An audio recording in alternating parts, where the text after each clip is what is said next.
Я з Києва, я приїхав до столиці. Я жив там до 17 років, тому мої спогади про Київ – це власна родина, це школа, це філармонія, в яку мене водили на концерти. Мої батьки досі живуть в Києві, я їх навіщаю. На жаль, не дуже часто. На жаль, це раз на рік найчастіше виходить. І дуже сумую за ними і за моїм містом. Те, що я сказав, що родина і школа, це так воно і було, тому що я навчався в спеціалізованій школі Десятирічці імені Лисенка, в якій дітей з самого початку, з 5 років, починають вчити професійно музиці. І це займає весь час. Тобто у тебе є мова, література, історія, всі такі предмети, і ще музика, тобто фах, сольфеджіо, теорія музики, історія музики, всі предмети разом. Тому часу на щось інше не залишається. І трошки бувало сумно, коли я був дитиною, що якісь діти на вулиці грають, а я повинен після школи сидіти з роялем, а потім робити домашні завдання. І так день за днем одне і те ж повторювалося. І було трошки сумно, але мені нагадували, що я це роблю для якоїсь цілі. І якось я дуже швидко навчився не уявляти себе без музики, і я знав, що якщо я один день не посиджу за роялем, не позаймаюся, щось неправильно, щось так не має бути. Такий був обов'язковий в цьому плані. Спогади про Київ – це, власне, наша квартира. Ми жили у старому будинку в центрі, Львівська площа, з дуже високою стелею. Це такий дуже великий плюс, я думаю. 5 метрів стелі. І на Новий рік, який був моїм найулюбленішим святом, батько завжди приносив таку величезну ялинку 5-метрову. Тобто ось я за цим скучу. Я не пам'ятаю навіть, коли останній раз був вдома на Новий рік. І сподіваюся, що, може, скоро це якось виправлю.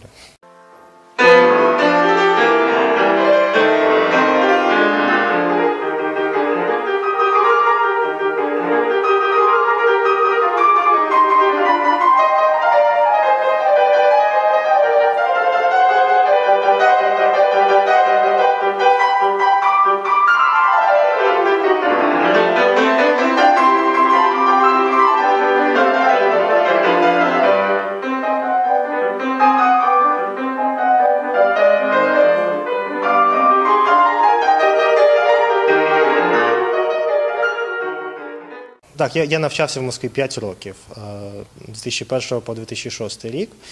І, по-перше, в самої консерваторії, де я навчався, дуже були такі ліберальні педагоги. Найкращі педагоги були найкращими людьми теж. І вони розуміли все, що діється в світі. І там я, в принципі, вибрав таке нетерпіння до радянської системи, до комунізму, до Сталіна. І мені трошки дивно, як зараз в Росії ідеалізують Сталіна, тому що тоді я якось, там, де я навчався, я такого майже не бачив. Я бачив навпаки все. Наприклад, один з професорів, з таких найвеликих професорів в Москві, він на день смерті Сталіна, 5 березня, він прийшов і сказав всій групі студентів, що я би зробив цей день святом, міжнародним святом, тому що це день смерті ката і вбивці. Але, на жаль, в той же день помер мій улюблений композитор Прокоф'єв, і тому свято не виходить зробити. А ще була така смішна історія 2004 року, коли була помаранчева революція. І якось так вийшло. Я не знаю чому, але у мене родина почала так бути більш політизованою. І я ходив в Москві в помаранчевому шарфі, і навіть кілька було таких моментів, коли це було трошки небезпечно, тому що люди деякі реагували неадекватно. Але був один екзамен, це було взимку, і це було перед цим третім туром виборів, так, коли вибирали Януковича чи Ющенка. І був такий дуже важкий екзамен з дуже страшним тиранічним професором, який міг просто вигнати, тому що йому захотілося вигнати. Тобто він був як такий папа римський в своєму департаменті, на своєму факультеті, і він, якщо йому хтось не подобався і щось казав не те, він навіть не питав ніяких питань з предмету, він просто вижинав і міг ще не нагрубити. І я його дуже боявся, і я стояв, чекав своєї черги, і дуже так трясся. І виходить мій педагог і каже: якось так, я не чекав, що він таке спитає, він каже, а за кого ти будеш голосувати? В Москві, кажу. Так? І я кажу, я за Ющенка буду голосувати. А він так, каже, ну тоді все нормально. Що ви маєте на увазі? Це якось дуже дивно, що таке. А він каже, там була ще одна дівчинка з України. А ситуація така, що ми українці, ми були іноземні студенти. Тобто ми навчалися з росіянами, але йшли по списку іноземців. Тому була путаниця завжди і не було зрозуміло, де нас шукати. Тому що ми приходимо з росіянами, а в списку нас нема, а ми в іншому списку. І кожен раз, коли українець приходить, кажуть, а що, чому в списку нема? А я з України. А, ну тоді зрозуміло. Ну ось ця дівчинка прийшла і каже, я з України, а він, цей страшний професор, він її питає, а з України, а за кого ти будеш голосувати? А вона каже, за Януковича.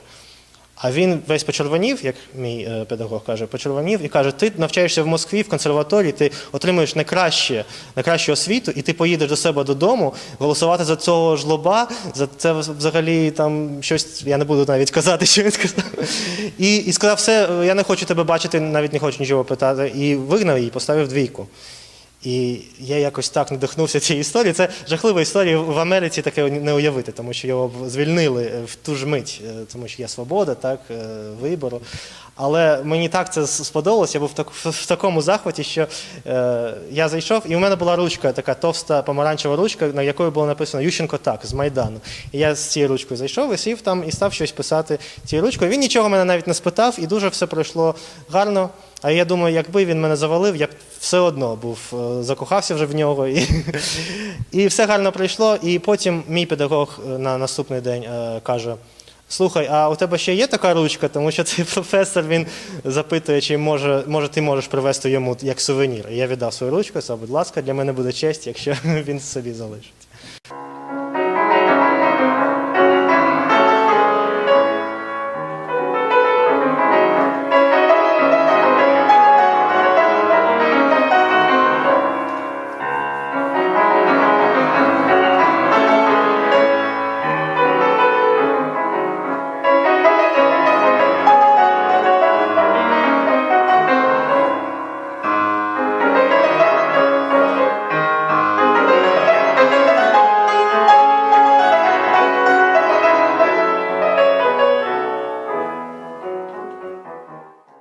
Я, власне, про Нью-Йорк дуже мало чого чув, тільки з фільмів, з яких історій о Генрі, які читав в дитинстві. Звісно, музична культура так в Нью-Йорку дуже велика. І це і Карнегі Холл, в якому грали всі найвідоміші музиканти, і Володимир Горовець, і Ріхтер, і Рубінштейн. І джаз, Елла Фіцджеральд, Френк Сінатра – це те, що я знав про Нью-Йорк. Тобто Нью-Йорк в моїх думках був такий романтичний джазово-музичне місто.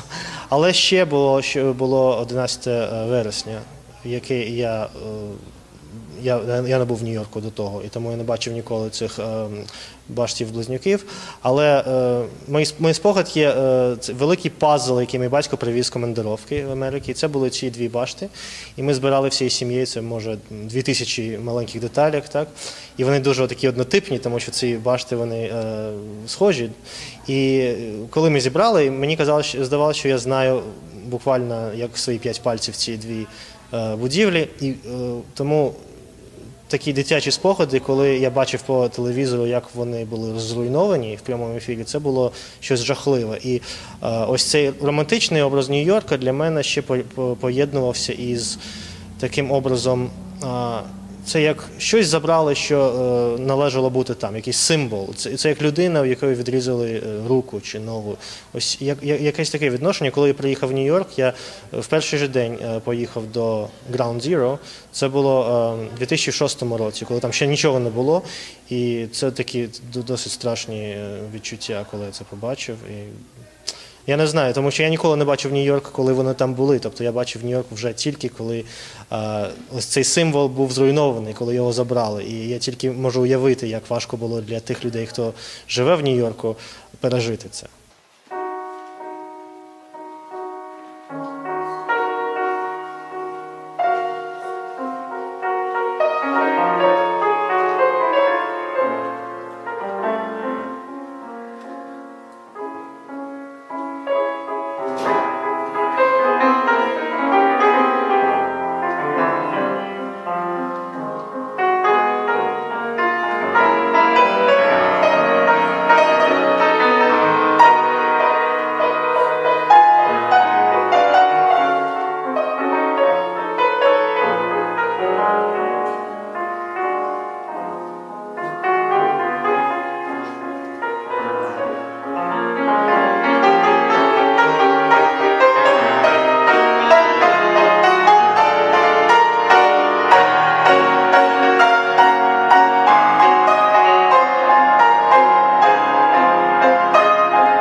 Ну, саме в Нью-Йорку можна почути в нашому українському інституті, там досить багато концертів є, і майже в кожному концерті вони виконують якісь українські твори.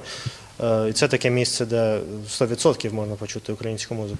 На жаль, українську музику не дуже добре знають не тільки в Америці, а й навіть серед українців не дуже багато. Я не маю когось на увазі зараз, я кажу про самого себе, тому що я ці останні 1,5 роки займався вивчанням української музики, відкрив для себе дуже багато творів, про які ніколи не чув, ніколи навчався в Києві, і мені було трошки соромно, що я так погано знаю нашу музику. І зараз я хочу ці твори грати, тому що, на мою думку, вони заслуговують на те, щоб бути виконаними і почутими на тому ж рівні, на якому вся найкраща класична музика – Бетховен, Шопен і українські композитори. Тому я намагаюся виконувати в своїх програмах українську музику. Сьогодні я грав цілу половину концерту. Це були українські композитори – Борис Лятошинський, Левко Ревуцький, Віктор Косенко і Мирослав Скорик. Короткі п'єси, які досить легко сприймати для публіки. І таким чином я хочу, щоб збудився якийсь інтерес, щоб їм було наступного разу цікаво чути, може, і якісь більші, довші твори теж.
Вперше, коли в мене виник якийсь протест проти того, що діється в Україні, це було 2011 року, коли ми святкували 20-ту річницю незалежності. І так вийшло, що я якраз був в Києві 24 серпня, тобто на День Незалежності.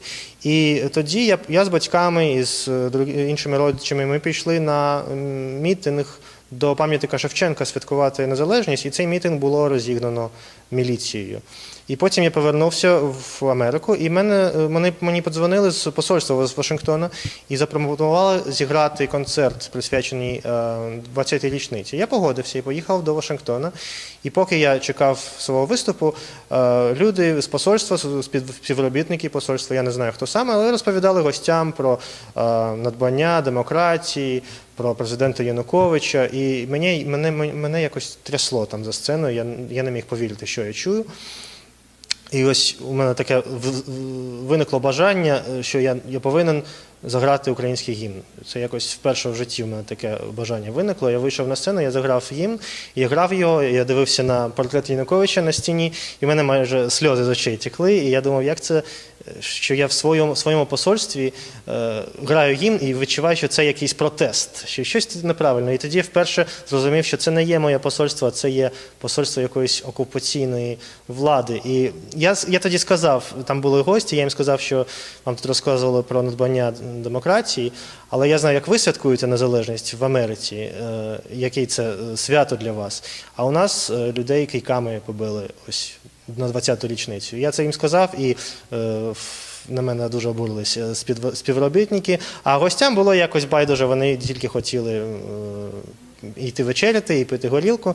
І саме смішно з цієї історії, що на наступний день наступного дня мені надіслали посилання з інтернет-газети, яка вийшла в Києві, і там було написано, що прийшов у Вашингтоні концерт, присвячений незалежності, і піаніст Гінтов розповів гостям про надбання української демократії з часів президента Януковича. Щось таке.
Дуже важка ситуація, і я, звісно, не знаю, як її вирішити найкраще. Я не є якийсь політик, і я в цьому мало що розумію. Я тільки розумію, що нам не можна, щоб Україна знов опинилась в тій системі. Зараз це путінська система, так? Тоді це була якась інша система, але Україна повинна бути демократична країна, повинна бути з напрямком до Європи, до західних цінностей. І є в Україні зараз люди теж, які ненавидять Путіна і ненавидять Росію, але які пропонують нам такі ж самі цінності, як Путін, тільки у вишиванках і українською мовою. І мені здається, це теж є загрози з них. Тому що я впевнений, що Україна повинна бути, в першу чергу, зрозуміти, суспільство повинно, що найголовніше – це є права людини. Це найголовніше, ніж будь-що. Так? Кажуть, Україна понад усе, я б сказав, права людини понад усе. Якщо вони це зрозуміють, то все буде гаразд.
те, що казали, Революція Гідності. Так, треба не забувати, це гідність.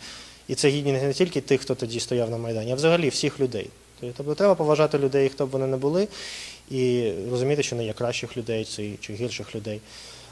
Бути щирими і вірити в перемогу, вірити в те, що все буде добре, тому що часом ми всі відчуваємо якийсь відчай і що, може, нічого не вийде, і це дуже така руйнівна думка, і якось треба її збутися і продовжувати допомагати, продовжувати робити щось позитивне, і тоді все буде добре.